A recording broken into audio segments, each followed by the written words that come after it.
하나님의 말씀은 갈라디아서 4장 21절로부터 31절입니다. 신약성경 307쪽입니다. 하나님의 말씀은 갈라디아서 4장 21절로부터 31절입니다.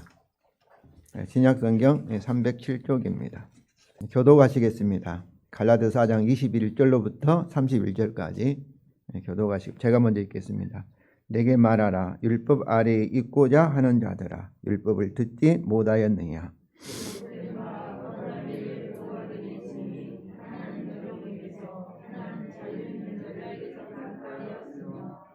여종에게서는 육체를 따라 낳고 자유 있는 여자에게서는 약속으로 말미암았느니라.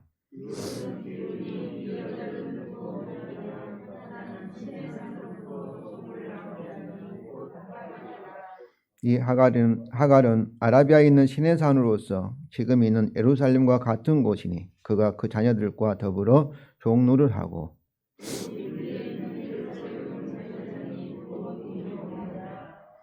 기록된 바 잉태하지 못한 자여 즐거워라. 상고를 모르는 자여 소리질러 외치라. 이는 홀로 사는 자의 자녀가 남편 있는 자의 자녀보다 많음이라 하였으니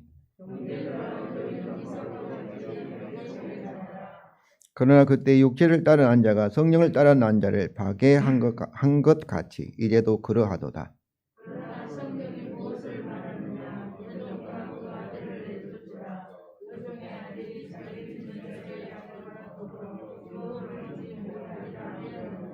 우리 다 같이 읽겠습니다. 그런즉 형제들아, 우리는 여종의 자녀가 아니요 자유 있는 여자의 자녀니라. 아멘.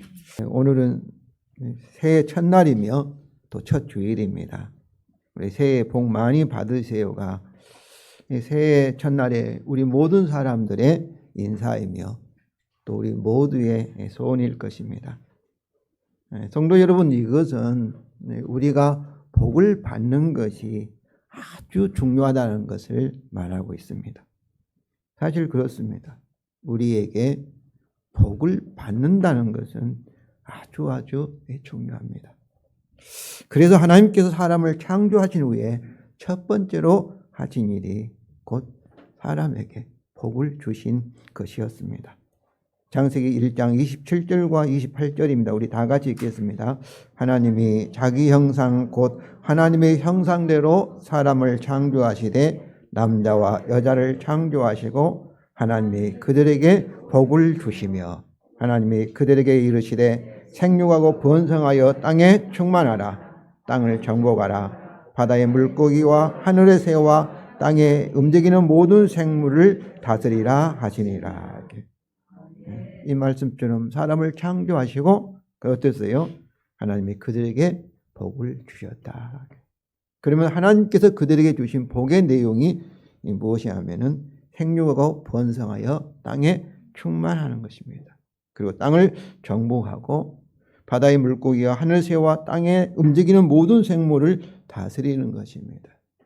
이 말씀은, 이 명령은 하나님을 대신해서 하나님이 창조한 세계를 소유하고 그리고 그것을 다스리는 왕노를 하라, 이런 의미인 것이죠. 그런데 여기서 이 명령은 하나님과 우리 인류 사이에 있는 이 창조 언약을 범하지 않는 상태이기 때문에, 다시 말하면 하나님과 언약적으로 의의 상태에 있을 때 주어졌기 때문에 이 명령은 곧 하나님의 약속입니다. 다시 말씀드리면 아담과 하와가 이 말씀을 하나님을 의지하고 믿을 때 하나님께서 성령으로 그들 통해서 이 말씀에 순종하게 하시는 것이죠. 그리고 이것은 노아의 언약과 그리고 아브라함의 약속 언약 그리고 새 언약으로 이어지고 있습니다. 그러니까 하나님께서 아브라함에게 주신 약속은 곧 창세기 1장 28절을 반복하는 거예요. 또 예수님도 제 아들을 부르신 후에 그들에게 첫 번째 하신 말씀이 마태복음 5장 3절이죠. 우리 다 같이 읽겠습니다. 복이 있나니 심령이 가난한 자들아 이는 천국이 그들의 것이기 때문이요. 이렇게. 복이 있나니 마카리오. 이렇게. 행복하여라 이렇게 명령으로도 이해할 수 있죠.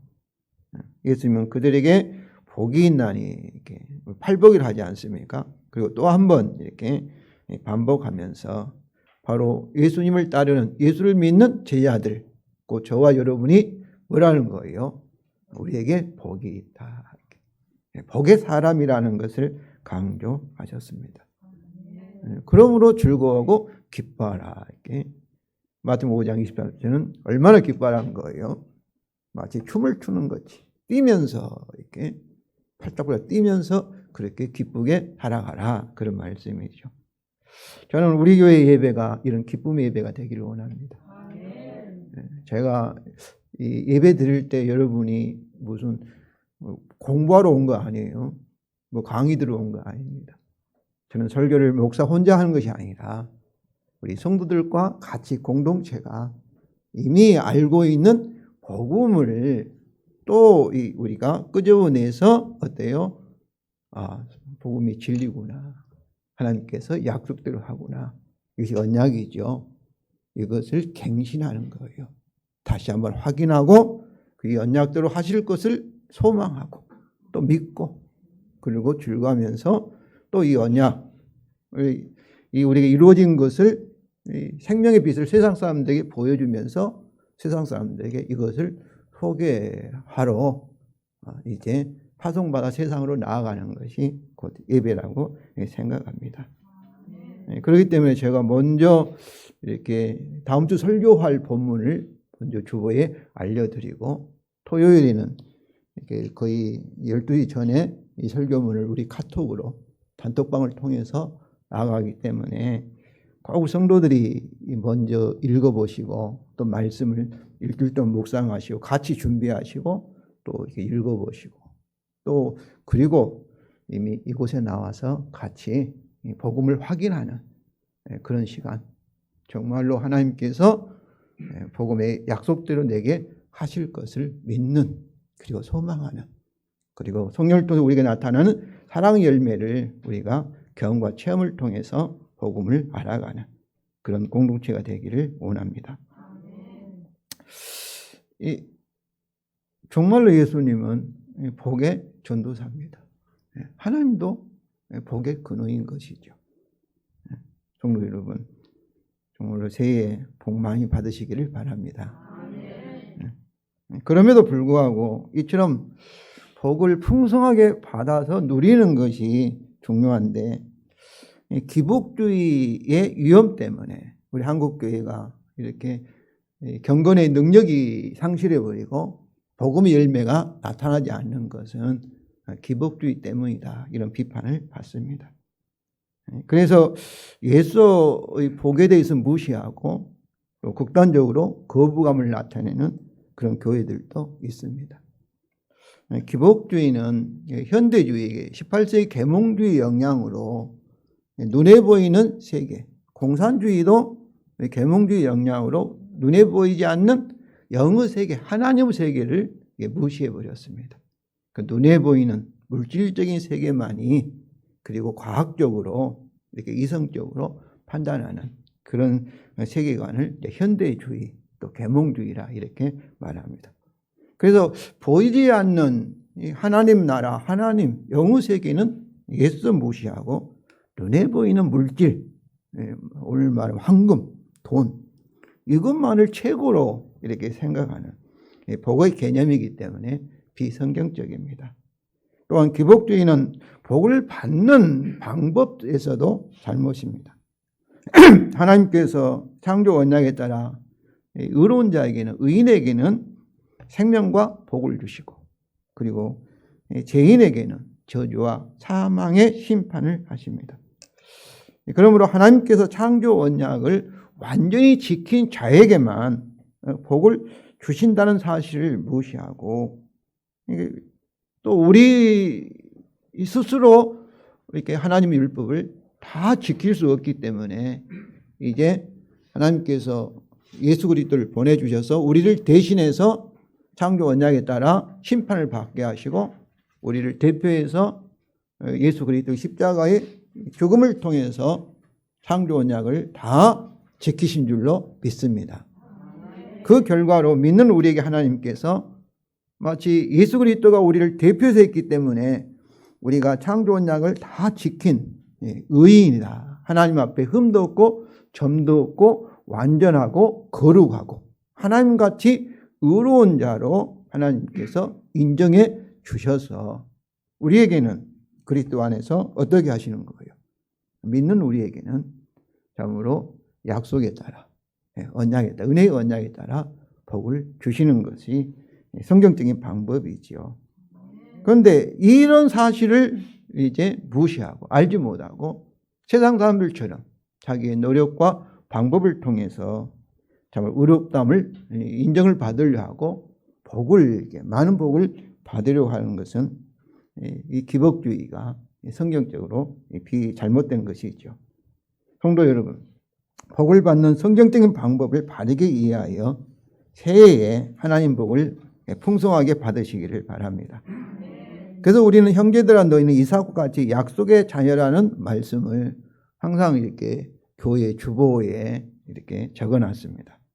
그래서 우리 송구 영신 예배 때마다 이 달력에 있는 이 말씀으로 우리가 매년 살펴보았습니다.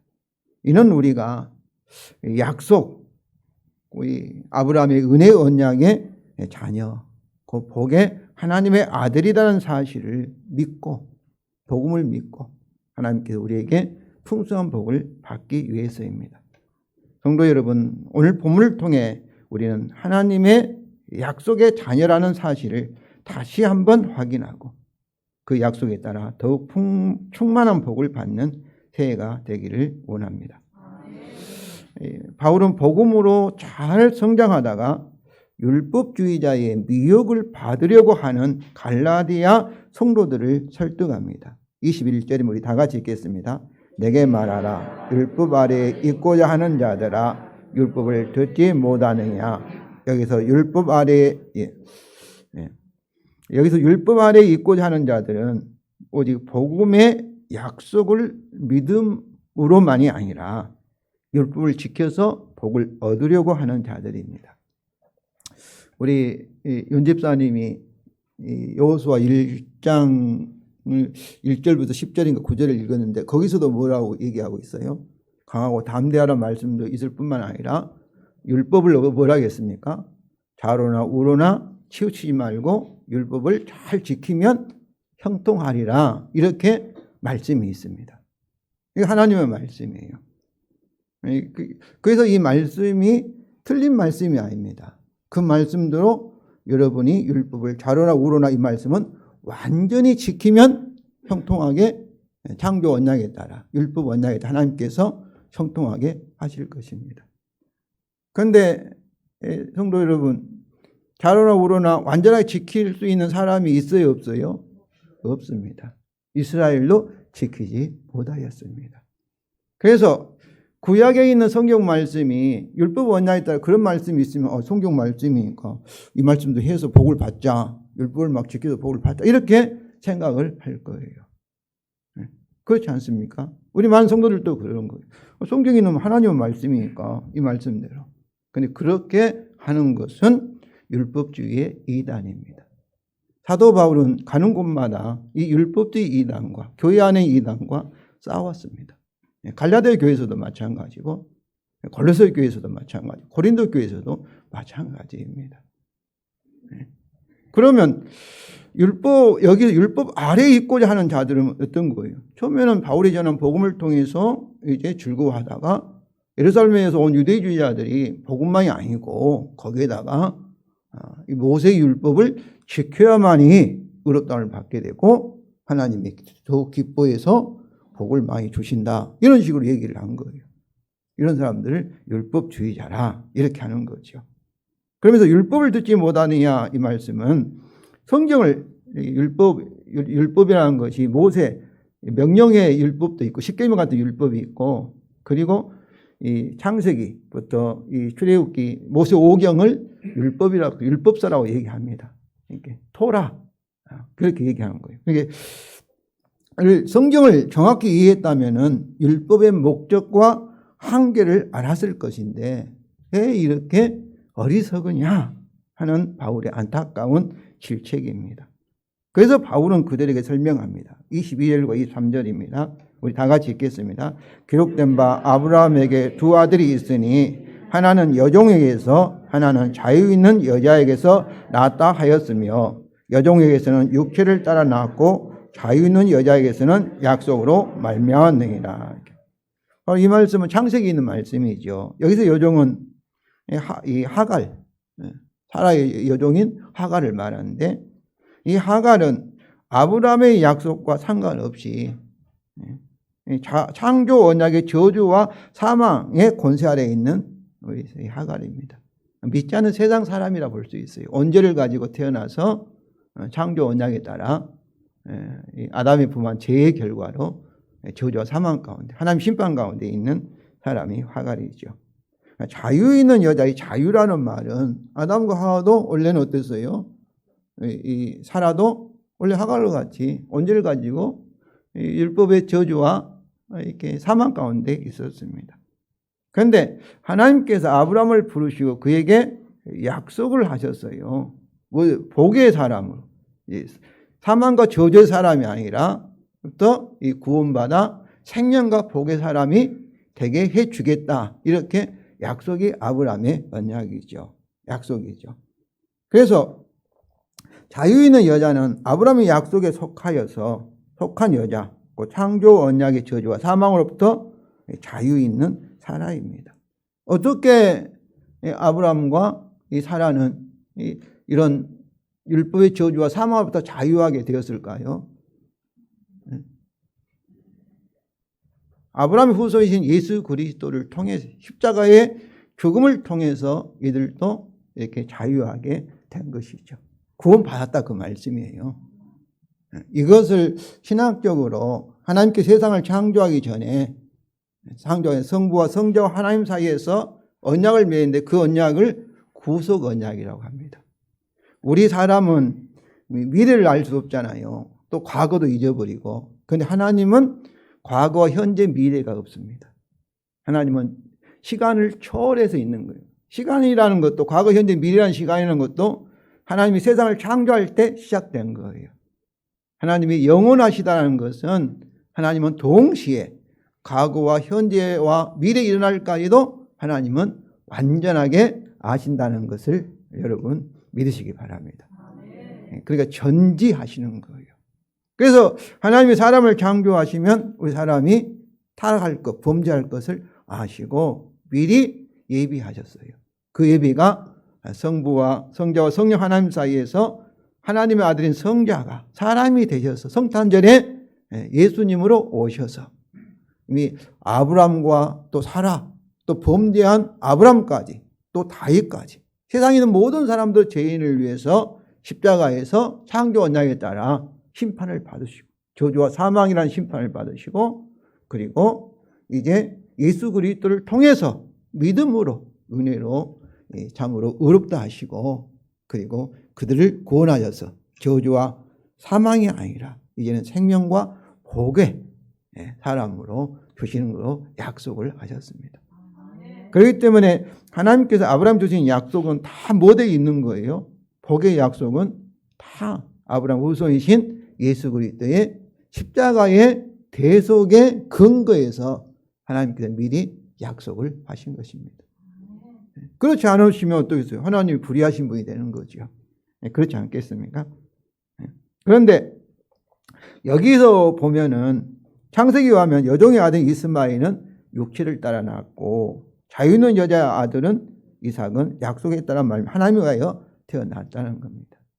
육체에 따라 낳았다는 것은 여전히 창조 언약에 따라 저주와 사망 가운데 있고, 또 이삭은 참으로 약속으로 말미암아 하나님에 의해서 중생했으니까 저주와 사망에서 자유하게 되고 이제는 생명과 복의 사람으로 태어났다, 이런 말씀이죠. 바울은 이 두 여자를 두 언약, 아브라함의 언약과 시내산, 그 율법 언약, 또 모세 언약이라고 부르죠. 언약에 비유하여서 각각 언약을 설명합니다. 24절부터 26절입니다. 우리 다 같이 읽겠습니다. 이것은 비유니 이 여자들은 두 언약이라. 하나는 시내산으로부터 종을 낳은 자니 곧 하갈이라. 이 하갈은 아라비아에 있는 시내 산으로서 지금 있는 예루살렘과 같은 곳이니 그가 그 자녀들과 더불어 종루를 하고 그러나 오직 위에 있는 예루살렘은 자유자니 곧 우리 어머니라. 먼저 바울은 여종 하갈이 상징하는 시내산 언약, 율법 언약, 모세 언약을 설명합니다. 24절 하반절부터 25절 하나는 시내산으로부터 종을 낳은 자니 하갈이라. 이 하갈은 아라비아에 있는 시내산도 지금 있는 예루살렘 같은 곳이니 그가 그 자녀들과 더불어 종루를 하고. 하갈은 여종이잖아요. 여전히 저주와 사망의 사람 하갈이죠. 그리고 아라비아에 있는 시내산이라는 것은 모세를 통해서 이스라엘 백성과 맺은 율법 언약입니다. 이건 조건적이에요. 근데 율법 언약 자체가 나쁜 거 아니죠. 근데 이스라엘 백성이 언약을 지킬 수 있어요, 없어요? 율법을 지키지 못하니까 이스라엘 역사는 계속해서 하나님의 심판을 받고 마지막은 바벨론 포로로 끝나버리는 것이 이스라엘의 역사입니다. 지킬 수 없으니까. 그러니까 조건적이니까. 그러니까 율법 아래에 있고자 하는 자들은 저주와 사망 아래 있는 거예요. 아무리 노력하여도. 울어도 안 되고 힘써도 안 되고 뭐 40일 금식, 100일 금식에도 안 됩니다. 여러분. 안 되는 거예요. 그래서 이들의 특징은 뭐예요? 현재 있는 예루살렘이라는 것은 당시의 예루살렘은 바로 예수 그리스도의 복음을 바울이 전한 복음을 이렇게 거절하고 모세 율법을 지켜야만이 하나님으로부터 인정받고 복을 받는다 이렇게 주장하는 것이에요. 그렇기 때문에 그들은 다 뭐하고 있어요? 종루를 하고 있습니다. 율법 언약에 따라 저주와 사망에 종루를 하고 있는 자들이에요. 이것이 율법의 한계입니다. 갈라디아 3장 10절입니다. 우리 다 같이 읽겠습니다. 무릇 율법 행위에 속한 자들은 저주 아래에 있나니 기록된 바 누구든지 율법책에 기록된 대로 모든 일을 행하지 아니하는 자는 저주 아래에 있는 자라 하였습니다. 그러니까 율법 언약이 그 자체는 잘못이 아니에요. 율법을 예수님 같이 완전하게 지킬 수 있다면은 율법에 따라 언약에 따라 복을 받을 수 있을 거예요. 그런데 우리는 보통 그러잖아요. 상대적으로 생각하죠. 다른 사람보다 내가 더 착하다, 더 훌륭하다, 더 선하다 이렇게 생각하는데 하나님은 율법 언약이 100개가 율법이 100개가 있는데 99개를 지키고 하나를 범하면 어떠겠어요? 그 하나 때문에 그 사람은 율법 언약에서 저주와 사망을 받습니다. 그래서 모든 율법을 다 지킬 수가 없다는 거예요. 하나님의 관점에 하나님은 완전하시기 때문에 빛이시기 때문에 눈꽃만큼 어둠도 하나님에게는 있을 수가 없는 거죠. 그래서 완전하신 하나님의 관점에 보면은 아무리 열심히 노력하고 헌신하고 힘쓰고 있어도 안 되는 거예요. 모든 사람이 다 율법 언약에 따라 다 저주와 사망 가운데 있을 수밖에 없습니다. 이제 바울은 자유 있는 사라가 상징한 아브라함의 은혜 언약을 설명합니다. 26절 다 같이 읽겠습니다. 그러나 오직 위에 있는 예루살렘은 자유자니 곧 우리 어머니라. 바울은 아브라함 은혜 언약을 이렇게 설명하면서 많이 생략을 했어요. 이렇게 시내산 언약, 율법 언약은 길게 설명하는데 여기서는 간단하게 이렇게 앞에 있는 부분은 생략하고 대조되는 부분은 생략하고 오직 위에 있는 예루살렘은 자유자니 곧 우리의 어머니라. 위에 있는 예루살렘은 하늘의 예루살렘이 천국이죠. 자유는 사라가 아브라함 언약에 따라 자유자인 이삭을 낳은 것처럼 우리의 어머니로서 아브라함의 언약에 따라 하나님에 가여 성령으로 낳은 자들의 모임. 율법 언약의 저주와 사망에서 자유자들이 있는 곳이 위에 있는 예루살렘, 하나님 나라의 천국입니다. 바로 이는 우리의 대표자이신 하나님 아들 예수 그리스도가 우리를 위하여 대속의 죽음으로 율법 언약을 다 이루셨기 때문입니다. 그러므로 아브라함의 언약은 하나님의 일방적인 약속이요, 조건 없는 은혜의 언약이요, 파기되지 않고 반드시 이루어지기에 영원한 언약입니다. 바로 이 약속의 자녀라 해서 약속이라 했을 때 우리가 잘한다 해서 하나님께서 약속을 지키신 것이 아니에요. 우리가 죄를 지어도 또 잘못하여도 성도 여러분 약속을 하나님께서 우리에게 지킬 수밖에 없어요. 그게 조건이 없는 거예요. 은혜로. 왜 그러겠어요? 예수님께서 우리를 대신해서 창조 언약에 따라 우리 모든 죄값을 다 지불하시고, 그리고 창조 언약이 요구하는 모든 요구 조건을 우리를 대신해서 다 이루셨기 때문에, 하나님께서 믿는 우리에게 의롭다 하셨기 때문에 하나님께 이 약속을 주시고 약속이 우리를 이루어 주실 밖에 없음을 아시기 바랍니다. 그러니까 내가 잘못한다고 해서 좀 내가 좀 이래서 하나님께 나 싫어하고 나 미워하고 이런 생각하면 아직도 복음을 모르는 거예요. 내가 좀 부족하다고 해서 실수한다고 해서 이 약속이 이루어지지 않아, 난 복받지 못해, 이렇게 생각하면 그 사람은 아직도 하나님의 참으로 복을 받는, 구원을 받는 방법을 잘 모르는 거예요. 그렇게 생각하는 사람 뭐겠어요? 이것을 믿을 뿐만 아니라 율법적으로 내가 뭐 해야지, 내가 잘해야지, 이렇게 우리는 섞습니다. 왜 이것이 교회 안에서 만연하냐면, 많은 사람들이 쉽게 그렇게 그런 미혹에 빠지냐면은, 율법 언약이 어떻습니까? 조건적인 것이 다 이성적이기 때문에 그렇습니다. 합리적이기 때문에 그렇습니다. 이 세상이 어떻습니까? 다 조건적이에요. 서울대학을 들어가기 위해서는 공부 잘해야 되잖아요. 합격해야 되잖아요. 다 조건적. 이 세상의 구조가. 그렇기 때문에 복음, 이 은혜, 이것을 이해하기가 힘들어요. 힘들어요. 제가 이렇게 목회했던 곳에, 제가 설교하면 성도님이 이렇게 성가대에 있으면서 다 이게 어떤 주무셔요. 자요.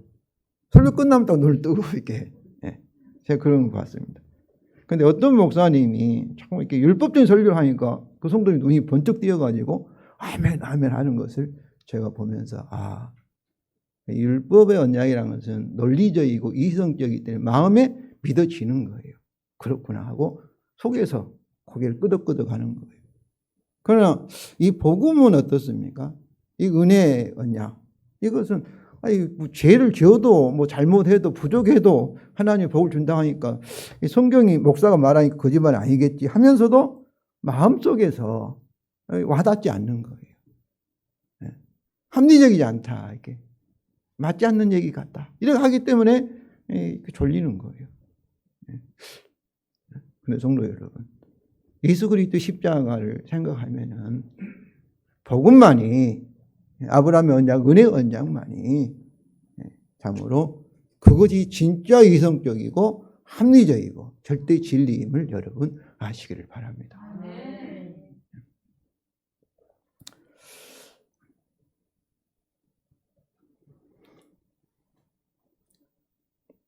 그러면 하늘의 예루살렘이며 새 예루살렘인 위에 있는 예루살렘에 있는 우리는 누구입니까? 28절입니다. 우리 다 같이 읽겠습니다. 형제들아, 너희는 이삭같이 약속의 자녀라. 나는 약속의 자녀. 이 약속이 어떤 약속? 생명과 복의 약속이죠. 아담과 하와가 잃어버렸던 하나님의 창조하신 세계, 천국, 하늘과 새 땅을 우리에게 주시겠다는 약속입니다. 약속의 자녀예요. 바로 이 말씀은 약속의 자녀가 앞으로 되도록 노력하라, 그런 말씀이 아닙니다. 우리는 이삭같이 이미 이 약속에 따라 하나님에 의하여 성령으로 다시 태어난 약속의 자녀라는 것입니다. 이것은 육체에 따라 태어나 창조 언약의 저주와 사망에 속박된 더 이상 종이 아니라 이제는 이삭같이 그것들로부터 자유자라는 거예요. 그럼 우리 성도 그럼 내가 이렇게 병들고 아프고 죽어가고 있는데 이 죽음은 뭐냐? 그 죽음이 예수님이 의로운 분인데 우리 하나님의 영광을 위해서 고난을 받는 것처럼 이 죽음도 이 세상에 일어나는 이런 고난, 이런 사고, 이것도 다 뭐예요? 예수님의 고난에 참여하는 겁니다. 우리는 더 이상 죄인이 아니기 때문에, 의인이기 때문에 의로운 자가 하나님의 영광을 위해서, 하나님 뜻을 위해서 받는 그런 고난인 거예요. 그러니까 그러니까 죽음이 우리를 어떻게 못하는 거예요.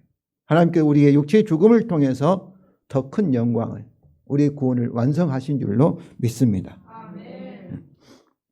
이와 같이 죽음뿐만 아니라 세상에 있는 모든 환난과 고난도 마찬가지예요. 내가 죄인이기 때문에 하나님 앞에 심판받는 것이 아니라, 저주를 받는 것이 아니라, 그리스도 안에서 저주와 심판은 이미 끝났습니다. 십자가로 끝났습니다.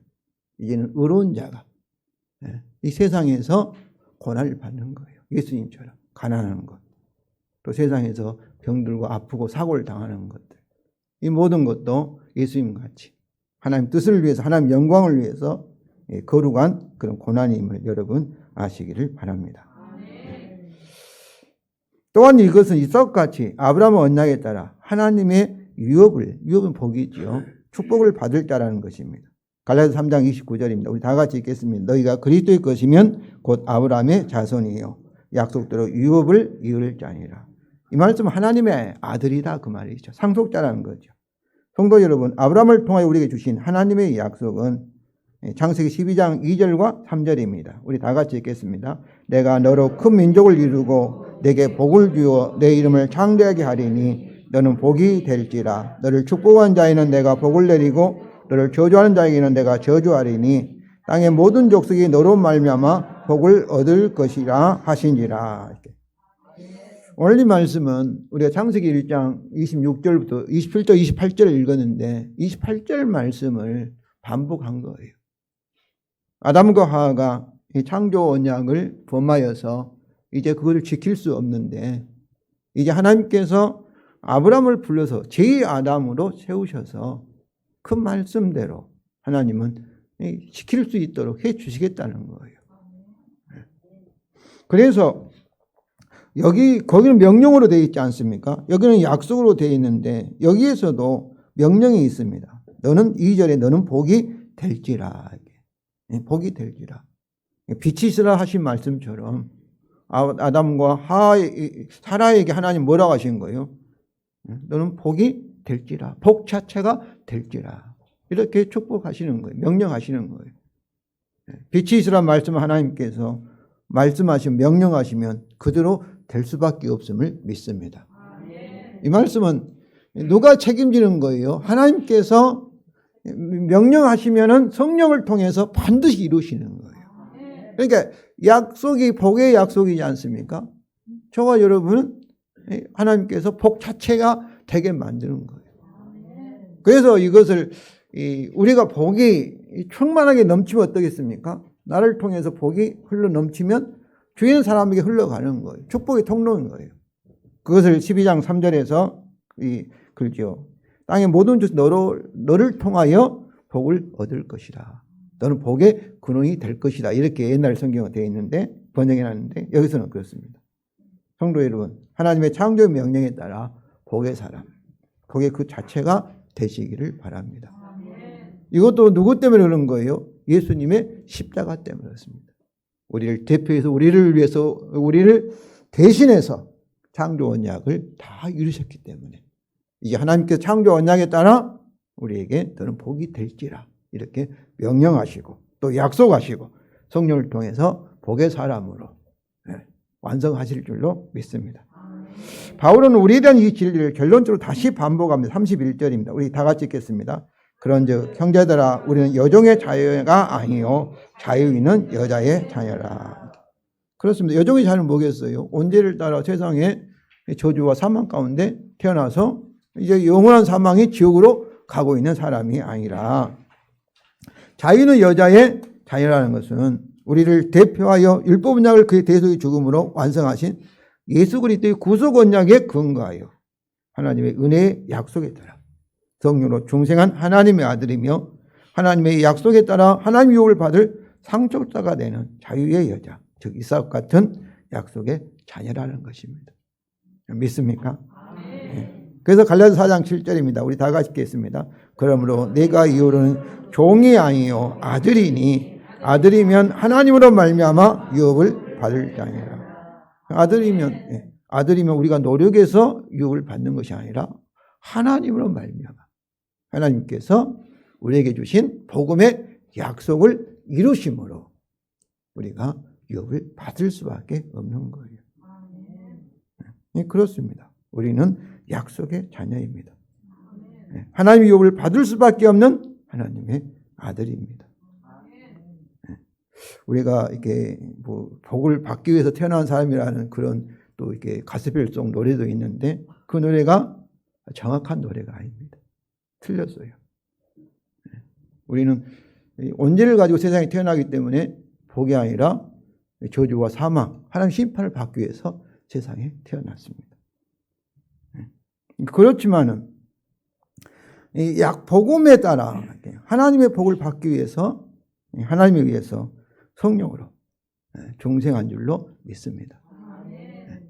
그러니까 우리가 세상에 태어날 때는 원죄를 가지고 저주와 사망 가운데 태어났지만은 바로 예수 그리스도 안에서 이제 복음으로 부름을 받고 이제 정말로 복음의 약속에 따라 하나님의 복을 풍성하게 받기 위해서 중생한 사람이, 예수를 믿는 사람이 저와 여러분인 것을 아시기 바랍니다.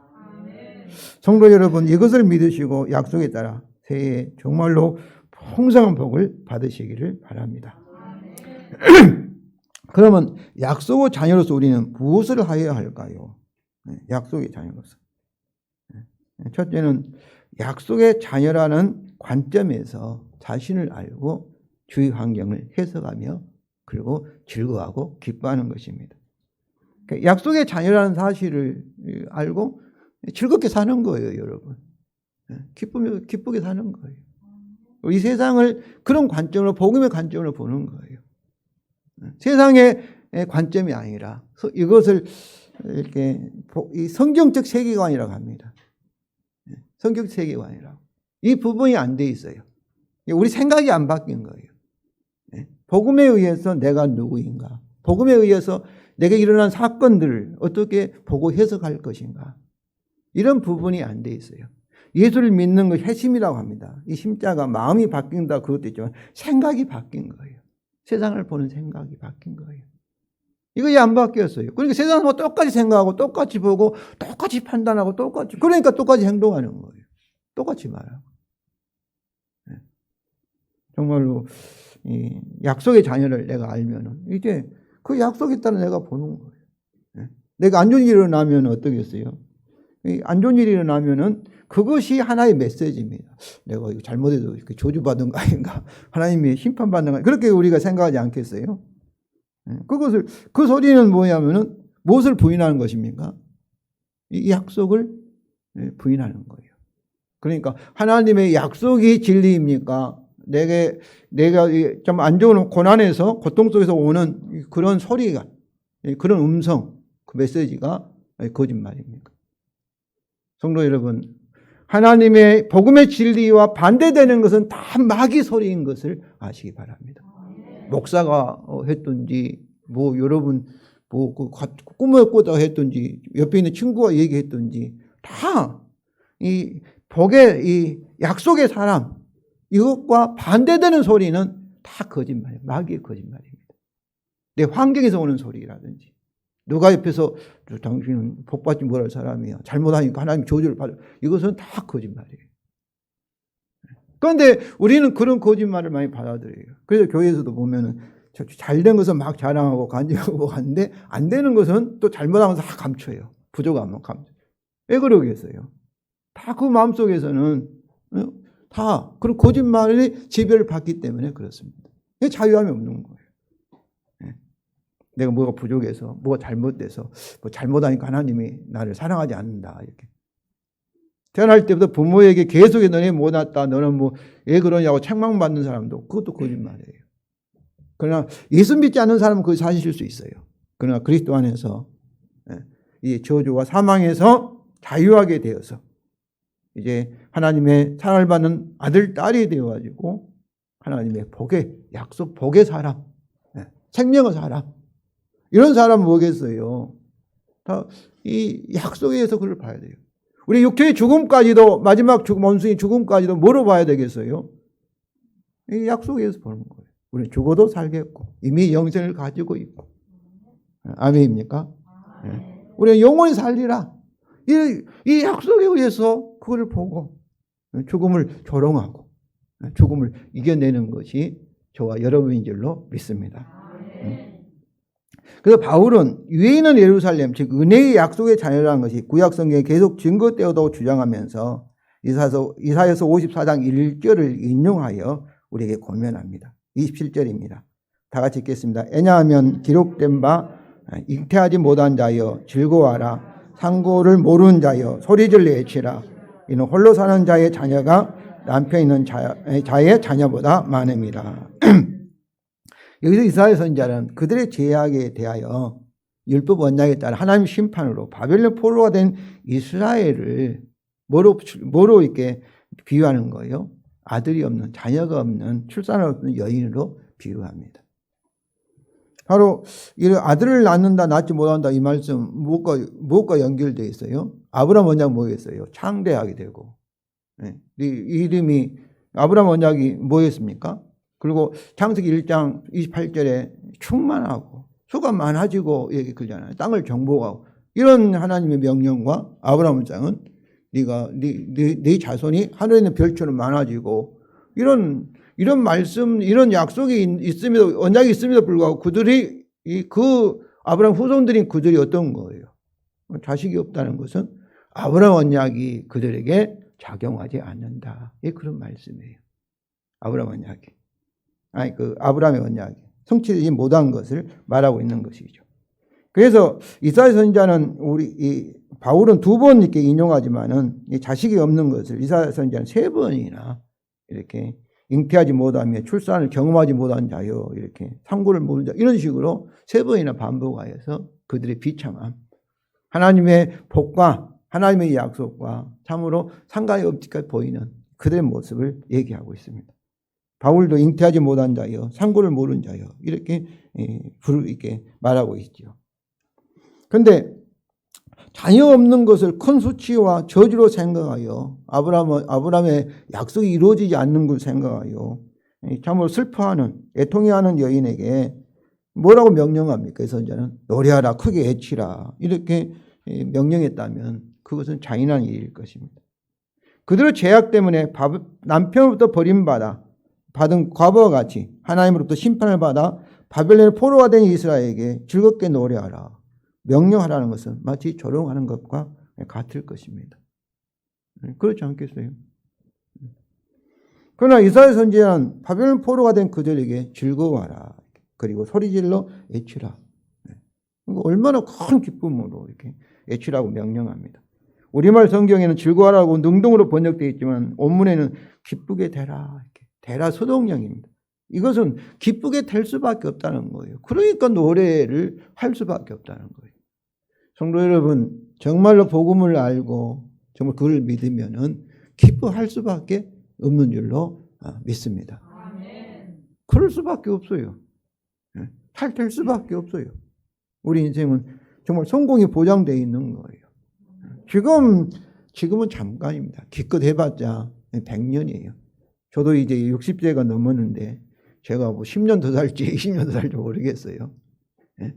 해봤자 잠깐이에요. 그러나 우리를 기다리고 있는 이 약속에 의한, 복음에 의한 세상은 영원합니다. 완전합니다. 사랑으로 예수 그리스도 같이 변화되어서 살 그날을 생각하면은 성도 여러분, 우리가 기뻐할 수밖에 없습니다.